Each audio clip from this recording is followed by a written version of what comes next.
Assalamu alaikum wa rahmatullahi wa barakatuh.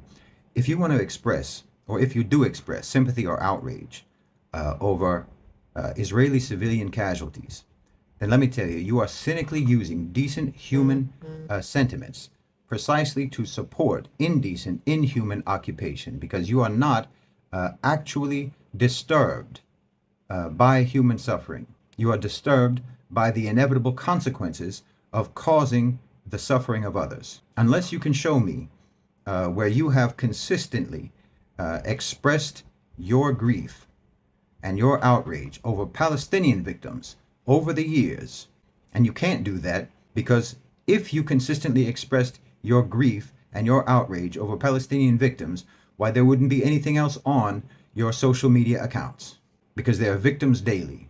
Now, I don't talk about the Palestinian issue that much on my channel, and I'll tell you why.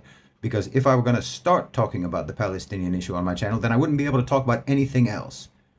Because things happen every day. Brutality happens every day. Savagery happens every day. Victimization happens every day. You don't run out of things to talk about when you start talking about the Palestinian issue.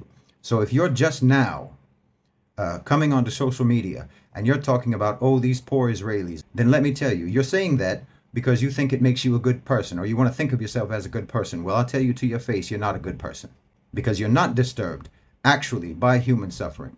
If you were at all concerned about human suffering, then you would have been concerned about the human suffering of the Palestinians my entire lifetime because they've been victimized daily my entire lifetime for decades, probably your entire lifetime because you're probably younger than me.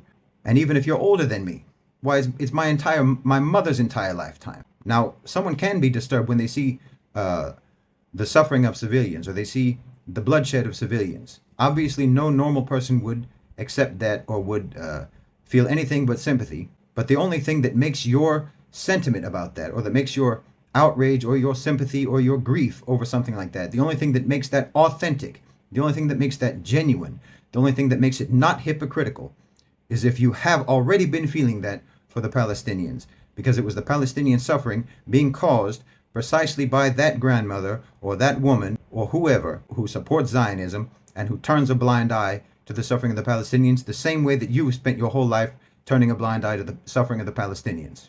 So don't tell me how grief-stricken you are and that your grief over the Israeli civilian victims in the current conflict, don't tell me that your grief is just based on general human emotion and general human feeling and general human decency, because it's indecent that you have never felt this way about the suffering of the Palestinians that eclipses many times over anything that the Israelis have suffered or are suffering now.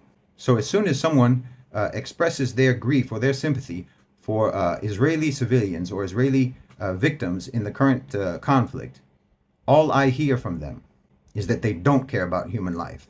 They just care about some humans' lives, and other humans are supposed to just bear the suffering. They're just supposed to bear the oppression. They're just supposed to bear the subjugation. They're just supposed to bear the brutality. And the only thing that upsets you is when they fight back.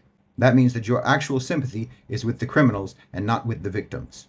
Because if a civilian is harmed in the course of a conflict, of a resistance struggle against occupation, well, who's to blame for that except for the occupiers themselves?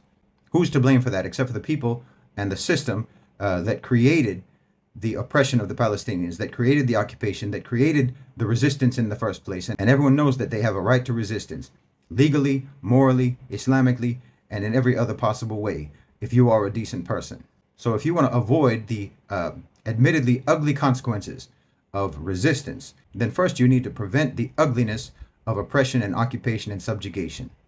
And if you turn a blind eye to occupation and subjugation and oppression, then you may as well turn a blind eye to the consequences, unless you just want to admit to the world that you only have sympathy for criminals and not for their victims. Jazakumullahu khairan, wassalamu alaikum.